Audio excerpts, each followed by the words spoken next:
दोस्तों नमस्कार। 4 PM गुजरात पर आप सभी का बहुत बहुत स्वागत है। मैं हूं आपका दोस्त मयूर जानी। दोस्तों इस कार्यक्रम में मैं आपको कोई वीडियो ना तो दिखाने वाला हूं, ना कोई बाइट सुनाने वाला हूं, ना कोई दृश्य आप देख पाएंगे। मैं एक आलेख को पढ़ने वाला हूं। मुझे बहुत अच्छा लगा जो मैंने पढ़ा। विषय बड़ा महत्वपूर्ण था, सब्जेक्ट वाज वेरी इंपॉर्टेंट आज के ताजा तरीन स्थिति को देखते हुए। और लिखा भी है तो वो हमारे श्रवण गर्ग साहब ने लिखा हुआ है, देश के बहुत बड़े और वरिष्ठ पत्रकार। तो वो जो कुछ भी लिखते हैं तो जो उनकी एक सूची है व्हाट्सएप की, उसमें से मेरा भी एक नाम है, तो मुझे भी मिल जाता है, तो वो मैं पढ़ लेता हूँ। तो वो मैं जब आज पढ़ रहा था तो मुझे लगा कि आज इसको आप तक पहुंचाना चाहिए। ये जो आलेख लिखा है श्रवण गर्ग साहब ने, उसको आप तक पहुंचाना चाहिए। तो मैंने आलेख खोल के जो है सामने स्क्रीन पे अपनी रखा हुआ है और मैं इसको जो है पढ़ना शुरू करने वाला हूँ। आलेख जो है वो अब आज के हालात में देश का जो बहुत बदनाम हो चुका है वो मीडिया और उसकी भूमिका को लेकर है, और बहुत बेहतरीन लिखा है गर्ग साहब ने। मैं पढ़ना शुरू करता हूँ। इनकी एक जो है ना वो एक सीरीज है, मतलब वो इस शीर्षक के अंतर्गत लिखते हैं कि सवाल यह है कि, ये इनका एक कॉमन हेडिंग रहता है या तो टॉपिक है, उसके अंतर्गत फिर अलग अलग विषयों पर अलग अलग पॉलिटिकल सोशियो पॉलिटिकल बातों को वो बिल्कुल जो है पूरी तरह से उसका आकलन करते हैं। तो आज श्रवण गर्ग साहब ने जो आलेख मुझे भेजा है, मेरे पास जो आया है, उसमें उन्होंने जो सवाल ये है में जो लिखा है वो ये है कि शीर्षक है मीडिया के एजेंडे पर अब कौन, मजबूर सत्ता या मजबूत जनता। बड़ा इंटरेस्टिंग शीर्षक है ये। मीडिया के एजेंडे पर अब कौन, मजबूर सत्ता या मजबूत जनता। तो गर्ग साहब इसमें लिखते हैं, मैं आपको पढ़ के सुना रहा हूं। जनता का एक बड़ा वर्ग जानने को उत्सुक है कि अब जबकि चुनाव संपन्न हो गए हैं, तमाम अनुमानों को अंगूठा दिखाते हुए नरेंद्र मोदी ने तीसरी बार शपथ ले ली है। सरकार की सेवा में समर्पण भाव से दिन रात जुटे टीवी चैनलों और अखबारों की जिंदगी में भी कुछ फर्क पड़ेगा या सब कुछ पहले जैसा ही चलता रहे। सब कुछ पहले जैसा ही चलने वाला, ये सवाल पूछा है गर्ग साहब ने। किसी बड़े तूफान के गुजर जाने के बाद जैसे लोगों की समझ में नहीं आता कि सामान जो होता है अपना सामान, सामान कहां से बटोरना शुरू करें, है ना। किसी बड़े तूफान के गुजर जाने के बाद जैसे लोगों की समझ में नहीं आता कि सामान कहां से बटोरना शुरू करें, तूफानी चुनाव के बाद मीडिया को लेकर भी पाठकों या तो दर्शकों की हालत वैसी ही है। 19 अप्रैल से 1 जून तक 7 चरणों में संपन्न हुई मतदान की प्रक्रिया, उसके साथ साथ और पहले चला धुआंधार चुनाव प्रचार, उसके पहले हुए दलों के बीच गठबंधन, टिकटों के बंटवारों से नाराज उम्मीदवारों का दल बदल की जो है वो रस्म अदायगी, चाचा नीतीश कुमार को लेकर बना नाटकीय घटनाक्रम, सब कुछ किसी लंबे टीवी सीरियल की तरह पाठकों और जो दर्शक है उनके मन मस्तिष्क पर छाया, वो छाया रहा। चुनाव के दौरान जनता टीवी, यूट्यूब चैनलों और अखबारों के पन्नों के साथ वैसी ही चिपकी रही जैसा कि किसी समय में रामायण, महाभारत और चाणक्य आदि धारावाहिकों के समय हुआ करता था। 9 जून की शाम राष्ट्रपति भवन परिसर में फिल्माए गए अंतिम दृश्य के बाद, उसके बाद से लोगों को सूझ नहीं पड़ रही है कि अब अपना टाइम पास कैसे करें। बहुत खूब लिखा है, बहुत खूब लिखा है साहब गर्ग साहब ने। गर्ग साहब आगे लिखते हैं, नागरिकों की बड़ी चिंताओं में इस बात का शुमार भी किया जा सकता है कि अपनी पहली 2 पारियों में निरंकुश बहुमत का एकाधिकारवाद भोग लेने के बाद अगर किसी सरकार को तीसरी पारी में बैसाखियों के सहारे, बैसाखियों के सहारा ही तो है और क्या है, बैसाखियों पर सांस गिनना पड़े, तो उस दौरान मीडिया की भूमिका क्या होना चाहिए? ये है मूल सवाल।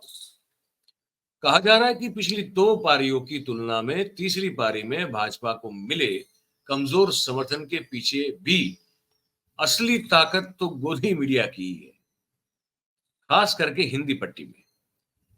इनमें टीवी, अखबार और सोशल मीडिया शामिल है।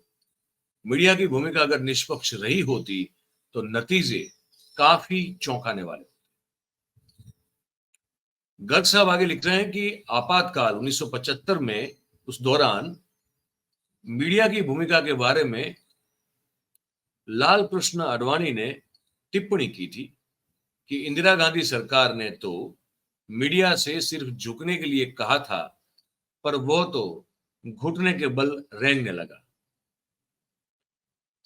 मोदी जी के 10 साल के राज्य के बाद या उस दौरान आडवाणी जी ने न तो कभी मीडिया के रेंगने को लेकर कोई टिप्पणी की और न ही स्वयं की भूमिका को लेकर। जिस तरह घोषित आपातकाल के दौरान अधिकतर लड़ाई या तो जनता ने लड़ी थी या फिर मीडिया के उस छोटे से वर्ग ने जो सत्ता प्रतिष्ठान से नहीं डरा था, वैसी ही स्थिति पिछले 10 सालों के दौरान अघोषित आपातकाल में भी थी। गर्ग साहब आगे लिख रहे हैं कि मीडिया के लिए अपनी नई भूमिका पर विचार करना इसलिए जरूरी हो गया है कि जिस एक परिवार और उसके नेता को पूरे चुनाव के दौरान प्रधानमंत्री और उनकी पार्टी के द्वारा सबसे ज्यादा निशाने पर लिया गया, वह 4 जून के नतीजों के बाद जनता के बीच सरकार से ज्यादा ताकतवर बनकर उभरा है। पिछले चुनाव की तरह इस बार विपक्ष अपने हताहतों की गिनती में नहीं पड़ा, वो नहीं कर रहा है, बल्कि सरकार पर नए हमले की तैयारी में जुटा हुआ है। बात सही है।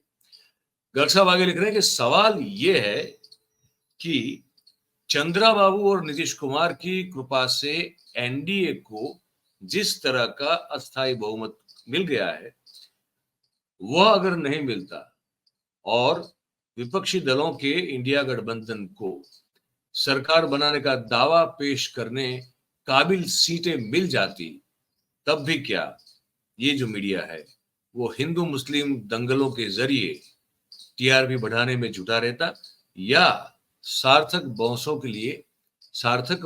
के लिए नए मुद्दों की तलाश करता?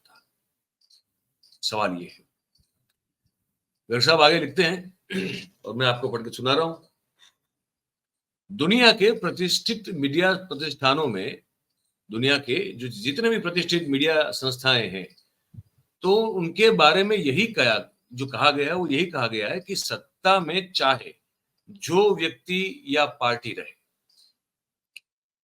भाई दुनिया में जितने भी मीडिया संस्थान जो कि प्रतिष्ठित हैं, जिनकी की विश्वसनीयता है, जिनकी क्रेडिबिलिटी है, उन सब के बारे में यही कहा जाता है, जो अभी गर्ग साहब अभी जो लिख रहे हैं मैं पढ़ रहा हूं, उन सब के बारे में यही कहा गया है कि सत्ता में चाहे जो भी पार्टी या व्यक्ति रहे, वो मीडिया संस्थान जो है वो हमेशा एक एडवर्सरी यानी कि प्रतिपक्षी की भूमिका में रहते हैं और उस पर गर्व भी करते हैं।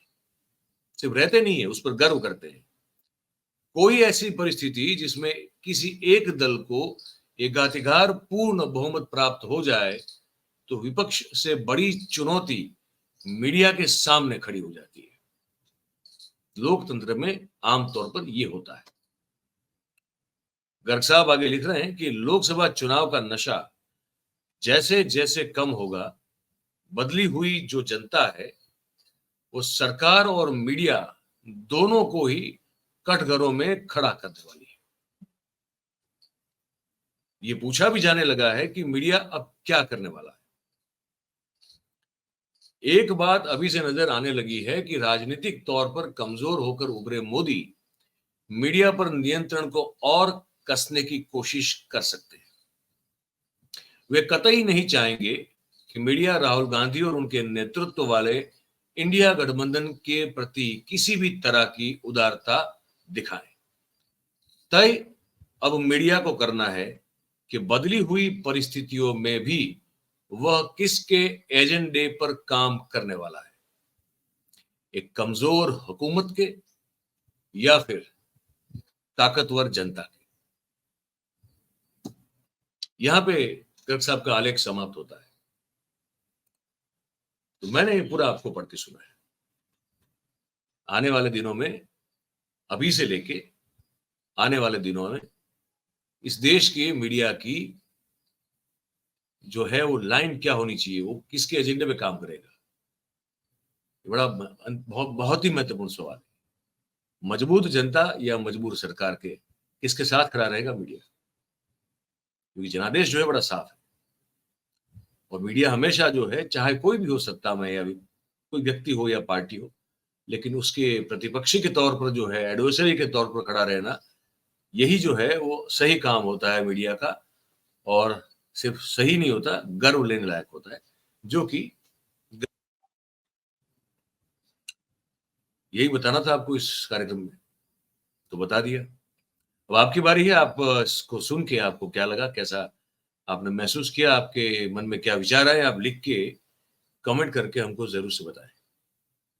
बात अगर आपको हमारी पसंद आई हो तो फिर इस वीडियो को लाइक करें, इस वीडियो के लिंक को आप हो सके उतना शेयर करें, और हमारा जो चैनल है 4PM गुजरात, आप उसे सब्सक्राइब करें और अपने आसपास के लोगों से करवाएं। बहुत बहुत धन्यवाद करेंगे आप सभी का इस कार्यक्रम में हमारे साथ जुड़ने के लिए। Thank you very much. नमस्कार।